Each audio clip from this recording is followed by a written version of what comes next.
Hello friends, welcome back to my channel. I hope you good and healthy. तो friends, आज मैं आप लोगों के लिए एक लेसन प्लान लेकर आई हूँ, यानी कि पाठ योजना, जो कि पाठ योजना 6 से है।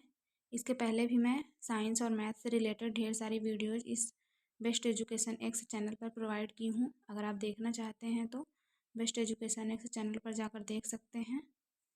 और वीडियो को देखने के बाद अगर आपको लगे कि ये वीडियो अच्छी है और आप लोगों को हेल्प मिली है, तो मुझे मोटिवेट करने के लिए इस चैनल को सब्सक्राइब करें, और ये बिल्कुल फ्री है।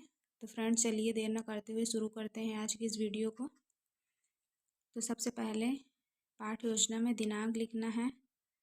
कक्षा 6, 7, 8 तीनों में से कोई भी क्लास डाल सकते हैं। विषय विज्ञान, उप विषय भौतिक विज्ञान। तो आज का प्रकरण है ऊर्जा, प्रकरण ऊर्जा चक्र। उसके बाद अवधि डालना है। उसके नीचे विद्यालय का नाम वही डालना है जहाँ पर आप टीचिंग करने जाएंगे। उसके बाद है सामान्य उद्देश्य। सामान्य उद्देश्य में 5 पॉइंट्स लिखने हैं। पहला है छात्रों में विज्ञान के प्रति रुचि उत्पन्न करना। दूसरा है विद्यार्थियों में पूर्व ज्ञान से नवीन ज्ञान में संबंध स्थापित करना। तीसरा है विद्यार्थियों में विज्ञान के प्रति रचनात्मक विकास उत्पन्न करना। चौथा है छात्रों में मानसिक शक्तियों का विकास करना। और पांचवा है छात्रों को विज्ञान के महत्व से अवगत करना। उसके बाद है विशिष्ट उद्देश्य। विशिष्ट उद्देश्य में ज्ञानात्मक उद्देश्य का पहला पॉइंट है विद्यार्थियों को ऊर्जा के बारे में जानकारी देना। दूसरा पॉइंट है विद्यार्थियों को ऊर्जा के सभी पहलुओं की जानकारी देना। बोधात्मक उद्देश्य का पहला पॉइंट है विद्यार्थियों को ऊर्जा के बारे में जानकारी देना। दूसरा है विद्यार्थी ऊर्जा को बोधगम्य कर सकेंगे। तो आगे बढ़ते हैं। क्रियात्मक उद्देश्य का पहला पॉइंट है विद्यार्थी इस पाठ के ज्ञान को भविष्य में आने वाली कठिनाई का सामना कर सकेंगे। दूसरा है विद्यार्थी इस पाठ से प्राप्त ज्ञान को अपने जीवन में प्रयोग कर सकेंगे। उसके बाद है सहायक सामग्री, श्यामपट्ट, चौक, डस्टर, चार्ट इत्यादि कक्षा उपयोगी सामग्री। उसके बाद है पूर्व ज्ञान। विद्यार्थी को ऊर्जा के बारे में सामान्य जानकारी है। उसके बाद 5 कॉलम्स बनाने हैं, जिसमें पहला लिखना है, पहले कॉलम में शिक्षण उद्देश्य, दूसरे कॉलम में उद्देश्य एवं विशिष्टीकरण, तीसरे कॉलम में छात्राध्यापिका क्रिया, और चौथे कॉलम में विद्यार्थी अनुक्रिया, पांचवें कॉलम में शिक्षण बिंदु। तो शिक्षण उद्देश्य में प्रस्तावना, उद्देश्य एवं विशिष्टीकरण में विद्यार्थी के पूर्व ज्ञान नवीन ज्ञान से संबंध स्थापित करना। छात्राध्यापिका क्रिया में छात्राध्यापिका बच्चों से कुछ क्वेश्चन पूछेंगी, जिसका बच्चे आंसर देंगे। तो छात्राध्यापिका का पहला प्रश्न है मनुष्य को जीवित रहने के लिए क्या क्या आवश्यक है। तो बच्चे आंसर देंगे भोजन, पानी, हवा आदि। दूसरा प्रश्न है भोजन से हमें क्या मिलता है। तो बच्चे आंसर देंगे ऊर्जा। तीसरा प्रश्न है ऊर्जा से आप क्या समझते हैं। ये समस्यात्मक प्रश्न हो जाएगा। बच्चे यहाँ पर मौन हो जाएंगे और यहीं से आपका प्रकरण निकल कर आ जाएगा। यहाँ पर शिक्षण बिंदु में मैं प्रस्तावना कौशल लिखना भूल गई हूँ। शिक्षण बिंदु में प्रस्तावना कौशल लिखा जाएगा। उसके बाद है उद्देश्य कथन, छात्रों को विषय वस्तु से परिचित कराना। आज मैं आप लोगों को ऊर्जा के बारे में विस्तार पूर्वक बताऊंगी। विद्यार्थी ध्यान पूर्वक सुन रहे हैं, ये कथन विधि हो जाएगा। तो आगे बढ़ते हैं।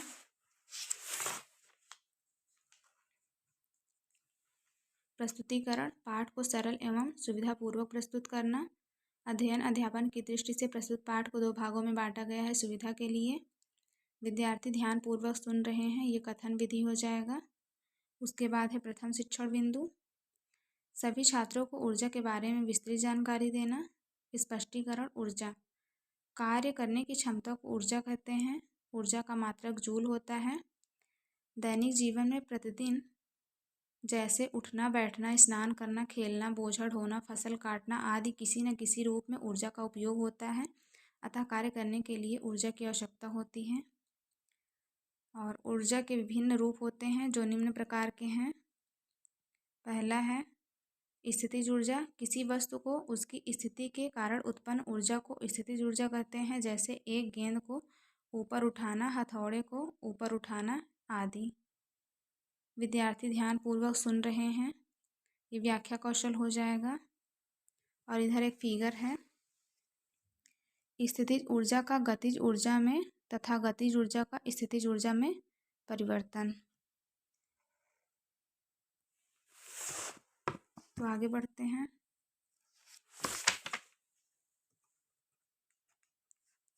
गतिज ऊर्जा, किसी वस्तु में गति के कारण उत्पन्न ऊर्जा को गतिज ऊर्जा कहते हैं। जैसे गिरती हुई वस्तु, एक तेज कार, उड़ता हुआ विमान, बहता हुआ पानी इत्यादि। ये विद्यार्थी ध्यानपूर्वक समझ रहे हैं, व्याख्या कौशल हो जाएगा। तीसरा पॉइंट है, तीसरा हेडिंग है रासायनिक ऊर्जा। रासायनिक पदार्थों से मिलने वाली ऊर्जा को रासायनिक ऊर्जा कहते हैं, जैसे रसोई गैस, कोयला, केरोसिन आदि। चौथा प्रश्न है प्रकाश, चौथा हेडिंग है प्रकाश ऊर्जा। किसी वस्तु को देखने के लिए प्रकाश की आवश्यकता होती है, जैसे सूर्य, मोमबत्ती आदि में उपस्थित ऊर्जा, उपस्थित प्रकाश में प्रकाश ऊर्जा होता है। बोधात्मक प्रश्न, विद्यार्थी के पूर्व ज्ञान का मूल्यांकन करना। पहला है प्रश्न है कार्य करने की क्षमता को क्या कहते हैं, तो बच्चे आंसर देंगे ऊर्जा। दूसरा प्रश्न है ऊर्जा के प्रकार बताइए, तो बच्चे आंसर देंगे स्थितिज ऊर्जा, गतिज ऊर्जा इत्यादि। ये प्रश्नोत्तर विधि हो जाएगा।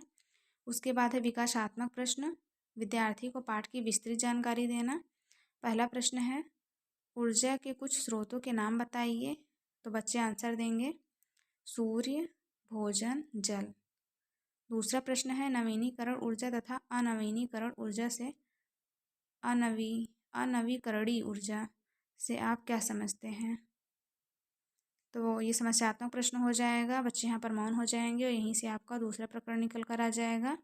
ये प्रश्नोत्तर विधि हो जाएगा। तो आगे बढ़ते हैं। द्वितीय शिक्षण बिंदु, छात्रों को ऊर्जा के बारे में विस्तृत जानकारी देना। स्पष्टीकरण, नवीकरणीय व अनवीकरणीय ऊर्जा स्रोत इस प्रकार हैं। नवीकरणीय ऊर्जा स्रोत, पुनः प्राप्त होने वाली ऊर्जा स्रोत को नवीकरणीय ऊर्जा स्रोत कहते हैं, जैसे वायु, जल, सौर ऊर्जा आदि। इन्हें बार बार प्रयोग में लाया जा सकता है। अनवीकरणीय ऊर्जा स्रोत, पुनः नहीं प्राप्त होने वाली ऊर्जा को अनवीकरणीय ऊर्जा स्रोत कहते हैं, जैसे डीजल, पेट्रोल, कोयला आदि समाप्त होने पर इन्हें पुनः प्राप्त करना संभव नहीं है। ये विद्यार्थी ध्यानपूर्वक समझ रहे हैं, व्याख्या कौशल हो जाएगा। उसके बाद बोधात्मक प्रश्न, विद्यार्थियों के ज्ञान का मूल्यांकन करना। पहला प्रश्न है नवीकरणीय ऊर्जा के स्रोत बताइए, तो बच्चे आंसर देंगे वायु, जल, सौर ऊर्जा आदि। दूसरा प्रश्न है अनवीकरणीय ऊर्जा के स्रोत बताइए, तो बच्चे आंसर देंगे डीजल, पेट्रोल, कोयला आदि। ये प्रश्नोत्तर विधि हो जाएगा। तो आगे बढ़ते हैं। श्यामपट्ट कार्य, सभी छात्रों के प्राप्त ज्ञान को पुनः स्मरण करना। ये श्यामपट्ट कार्य है। ऊर्जा कार्य करने की क्षमता को ऊर्जा कहते हैं। ऊर्जा का मात्रक जूल होता है। ये विद्यार्थी ध्यानपूर्वक देख कर लिख रहे हैं, श्यामपट्ट कौशल हो जाएगा। उसके बाद निरीक्षण कार्य, विद्यार्थी अपनी उत्तर पुस्तिका में श्यामपट्ट का सारांश उतारेंगे। छात्रा अध्यापिका छात्रों को श्यामपट्ट सारांश अपनी उत्तर पुस्तिका में साफ, सुंदर और शुद्ध शब्दों में उतारने का आदेश देगी और स्वयं घूम घूम कर कक्ष निरीक्षण करेगी। विद्यार्थी अपनी उत्तर पुस्तिका में श्यामपट्ट का सारांश उतार रहे हैं, ये निरीक्षण कार्य हो जाएगा। उसके बाद पुनरावृत्ति प्रश्न, विद्यार्थी संपूर्ण पाठ को एक साथ पुनः स्मरण करेंगे। पहला प्रश्न है ऊर्जा किसे कहते हैं, तो बच्चे आंसर देंगे कार्य करने की क्षमता को ऊर्जा कहते हैं। दूसरा प्रश्न है ऊर्जा का मात्रक क्या है, बच्चे आंसर देंगे जूल। तीसरा प्रश्न है मोमबत्ती सूर्य से कौन सी ऊर्जा उत्पन्न होती है, तो बच्चे आंसर देंगे प्रकाश ऊर्जा। चौथा प्रश्न है नवीकरणीय ऊर्जा के दो स्रोत बताइए, तो बच्चे आंसर देंगे सौर ऊर्जा, जल, वायु। इसमें 4 क्वेश्चन है, अगर आप कम करना चाहते हैं तो 2 क्वेश्चन भी लिख सकते हैं। ये प्रश्नोत्तर विधि हो जाएगा। उसके बाद गृह कार्य, विद्यार्थी को ज्ञान के अभ्यास द्वारा सुदृढ़ करना। पहला प्रश्न है ऊर्जा किसे कहते हैं, दूसरा प्रश्न है स्थितिज ऊर्जा किसे कहते हैं। विद्यार्थी गृह कार्य को उत्तर पुस्तिका में उतार रहे हैं, यह अभ्यास विधि हो जाएगा। तो यहाँ पर ये लेसन प्लान कंप्लीट होता है। आई होप कि ये वीडियो आपके लिए हेल्पफुल रही होगी, और प्लीज़ अगर आज का ये लेसन प्लान पसंद आया हो तो नीचे सब्सक्राइब बटन पर क्लिक करें और बेल आइकन को प्रेस करें। Thank you for watching my video.